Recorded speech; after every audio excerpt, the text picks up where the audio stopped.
Buenas tardes, mi nombre es Josué Piña Noriega, vengo de la Universidad EBCA Plantel Sur.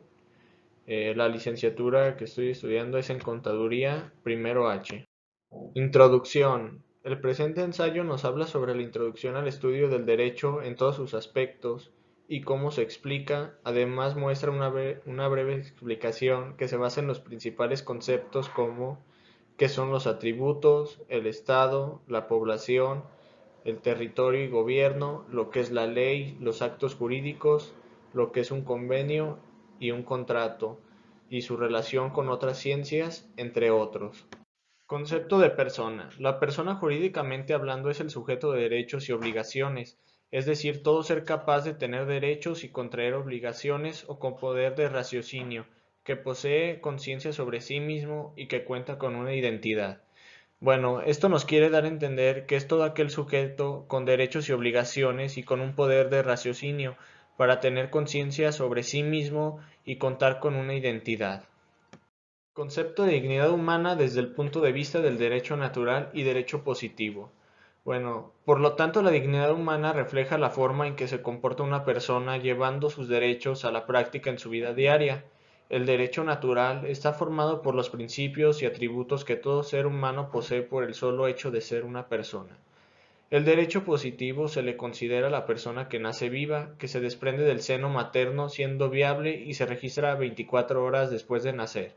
Bueno, esto nos quiere dar a entender que la dignidad humana está formada por los principios y atributos que todo ser humano posee por el simple hecho de ser una persona. ¿Qué es una persona jurídica, persona física y una persona moral? ¿Qué son las personas jurídicas? Una persona jurídica es una organización o grupo de personas naturales a la que la ley reconoce y diferencia de la de cada uno de sus miembros o componentes, capaz de ejercer derechos y contraer obligaciones. ¿Quién es una persona física? Una persona física es aquel individuo que puede tener derechos y obligaciones, por lo tanto debemos entender a la persona física como el ser humano. ¿Qué es una persona moral? Quiere decir que no existe la persona como individuo, sino que es un grupo de personas que han creado una organización para cumplir con los objetivos empresariales internos. Bueno, aquí nos quiere dar a entender que estos tres tipos de personas son las que la ley reconoce y diferencia de cada uno de sus miembros o componentes y que son capaces de ejercer derechos y contraer obligaciones. Atributos de las personas físicas y morales. Físicas. Como número uno está el nombre, que es el atributo por excelencia de las personas físicas, pues permite distinguirlas unas de otras. Como segundo está el domicilio, que es una persona física que puede tener y tendrá varios domicilios simultáneamente y esto a su vez pueden tener la misma ubicación.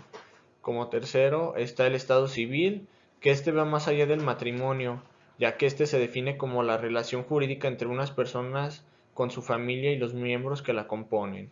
Como cuarto está la capacidad. Esta es, como su nombre lo sugiere, la aptitud de ser apto o adecuado para adquirir y ejercer derechos y obligaciones. Y como quinto está el patrimonio. Este quiere decir que si bien jurídicamente la definición puede ser un poco más compleja, coloquialmente ya que podemos definir el patrimonio como todos los que una persona tiene. Morales. Como número uno está la denominación o razón social, ya que es equivalente al nombre que se compone de dos elementos, la denominación o razón social en sentido estricto y el régimen social. Como segundo está el domicilio. En este caso será donde la sociedad tenga su administración, sin embargo también podrá establecer domicilios convencionales y tendrá también un domicilio fiscal con las particularidades propias. Como tercero está el patrimonio. Este se compone por todos los bienes, derechos y obligaciones tasables en dinero que tiene la persona moral. Como cuarto está la capacidad. Finalmente, la capacidad que tienen todas las personas morales, sin embargo, esta está limitada a su objeto social. Y como último está el régimen legal, que son las normas jurídicas que rigen la constitución, funcionamiento y extinción de las personas morales. ¿Qué es el Estado? Se refiere al principio de gobernanza por el que todas las personas, instituciones y entidades públicas y privadas, incluido el propio Estado, están sometidas a las leyes que se promulgan públicamente y se hacen cumplir por igual y se aplican con independencia. Bueno, esto nos quiere dar a entender que es el principio de gobierno por el que todas las personas, instituciones y entidades están sometidas a las leyes y que se promulgan por hacerse cumplir. Población, territorio y gobierno. Población. Se define como un grupo más o menos extenso de personas que conviven o habitan en un determinado territorio y los caracteriza su raza, idioma, cultura y costumbres. Bueno, aquí población nos quiere entender que se define como el grupo de personas que habitan en un determinado espacio geográfico. Territorio. Se define como la extensión territorial conformada por el espacio terrestre, el mar territorial y el espacio aéreo, que bajo los lineamientos del derecho internacional son parte y propiedad de una nación o de un país. Aquí el territorio nos quiere dar a entender que se define como la extensión territorial conformada por el espacio terrestre, aéreo y el mar territorial, que son parte de una nación o de un país. Bueno, por último está el gobierno, que se define como el conjunto de normas jurídicas que determinan la estructura y constitución de una nación, conteniendo las leyes, reglamentos que ordenan la convivencia social y cumplir con los fines del Estado. Aquí el gobierno pues nos quiere dar a entender que es un conjunto de normas jurídicas que determinan la estructura y una constitución de una nación.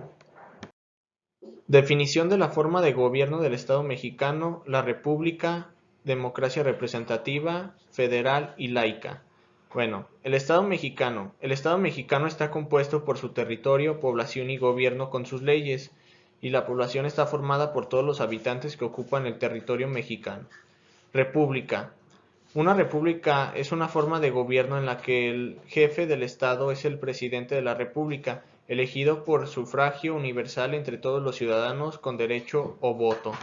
Democracia representativa, también conocida como democracia indirecta, es una forma de gobierno donde los ciudadanos ejercen el poder político a través de sus representantes, elegidos mediante el sufragio en elecciones libres y periódicas. Gobierno federal. Una federación es una agrupación de estados libres y soberanos, institucionalizadas de entidades sociales relativamente autónomas. Laica. La palabra laico se emplea para dar cuenta de aquello no eclesiástico que carece de órdenes clericales. ¿Qué es la iniciativa de la ley, la discusión, la aprobación y la entrada en vigencia? Iniciativa de la ley o decreto. Documento formal que los órganos o actores facultados legalmente presentan ante cualquier de las cámaras del Congreso de la Unión para su estudio, discusión y, en su caso, aprobación. Una discusión. Es una disputa o debate que se establece entre dos o más personas sobre un tema para intercambiar opiniones y puntos de vista. Aprobación. Se refiere a una de las últimas fases del proceso legislativo en el que el Pleno de la Cámara de Diputados o Senadores votan en sentido positivo un dictamen de la ley o decreto que haya sido aprobado por las comisiones legislativas. La entrada de vigencia, como la de todo ordenamiento jurídico de carácter general, es la calidad obligatoria de las mismas y a la vez el tiempo en que se encuentra en vigor. ¿Qué son los hechos y actos jurídicos? Bueno, el hecho jurídico pues es el comportamiento o acción de una persona en su acto de naturaleza y que tiene consecuencias jurídicas. El acto jurídico pues es la realización del poder de la voluntad sobre el derecho. ¿Cuál es la diferencia entre un hecho y un acto jurídico? Hecho. Un hecho jurídico es el comportamiento de una persona o un acto de la naturaleza que tiene como consecuencias jurídicas en un determinado territorio. El acto jurídico es de que los actos jurídicos pueden ser clasificados en unilaterales, bilaterales y plurilaterales, dependiendo del número de consentimientos o consensus que intervienen. ¿Qué es un convenio y un contrato y cuál es la diferencia entre los dos? Un convenio es el acuerdo de dos o más personas para crear, transferir, modificar o extinguir obligaciones. Bueno, aquí el convenio nos sirve para decidir o definir sobre algún asunto. El contrato es el acuerdo de dos o más personas al igual que en el convenio, pero en este caso ese acuerdo de voluntades se da para producir o transferir obligaciones y derechos. Y la diferencia entre estos dos es de que es más serio y legal un contrato y el convenio puede ser de palabra o de un acuerdo. ¿Qué es una relación jurídica y cuáles son sus ejemplos? Se denomina relaciones jurídicas al vínculo legal entre dos o más sujetos jurídicos, según el cual es posible que alguno exija al otro el cumplimiento de determinados términos acordados o preestablecidos en la ley. Las relaciones obligatorias son aquellas en las que se priva el deber de cumplir con los derechos de otros sujetos con la devolución de un préstamo al banco. Bueno, esto nos quiere entender que se priva el deber de los derechos de otros sujetos, y un ejemplo de esto podría ser la devolución de un préstamo al banco. Las relaciones jurídicas reales son aquellas que señalan el derecho del propietario de disponer de su propiedad del modo que es mejor que le pareciera, como el derecho a la venta o el arriendo. Esta nos quiere dar a entender que señala como el derecho del propietario de disponer de su propiedad como mejor le parezca a él. Las relaciones familiares son aquellas que buscan garantizar los derechos propios de la institución familiar, como el derecho a la alimentación. Aquí nos quiere dar a entender que se garantizan los derechos propios de la familia, y un ejemplo de esto podría ser el derecho a la alimentación. ¿Cuáles son los elementos esenciales de existencia y de validez de los actos jurídicos? Elementos de existencia. El primero es el consentimiento, que corresponde a la voluntariedad en un contrato de forma consensual por parte de ambos lados. Es la base de cualquier actividad jurídica donde una parte decide ofertar una propuesta y la otra aceptará bajo una serie de condiciones previamente acordadas. El segundo es el objeto, que se refiere literalmente al bien, entidad u objeto físico sobre el cual se elabora un contrato. Este objeto debe existir, aunque también puede haber un compromiso de existencia en el futuro. El tercero es la solemnidad, ya que son requisitos obligatorios por la ley por la consecución de ciertos actos jurídicos, normalmente el registro de documentos en entes oficiales del Estado. Elementos de validez. El primero es la capacidad. Aquí nos quieren entender que hay ciertas condiciones de requisitos en muchos casos para diferentes eventos legales, como la compraventa de inmuebles o matrimonios. El segundo es la ausencia de vicios de voluntad. Este nos quiere entender que hay una validez de un acto jurídico que requiere de la voluntad o el consentimiento de la persona. El tercero es la formalidad. Aquí nos dice, como sucede con la capacidad, el ejercicio jurídico requiere de ciertas normas y formalidades que acreditan como legal o no a un documento. El cuarto es la licitud. Aquí nos quiere decir que hay un acto jurídico que solo puede ser válido si las condiciones que se establecen pueden ser con las leyes donde se supone que será ejecutado.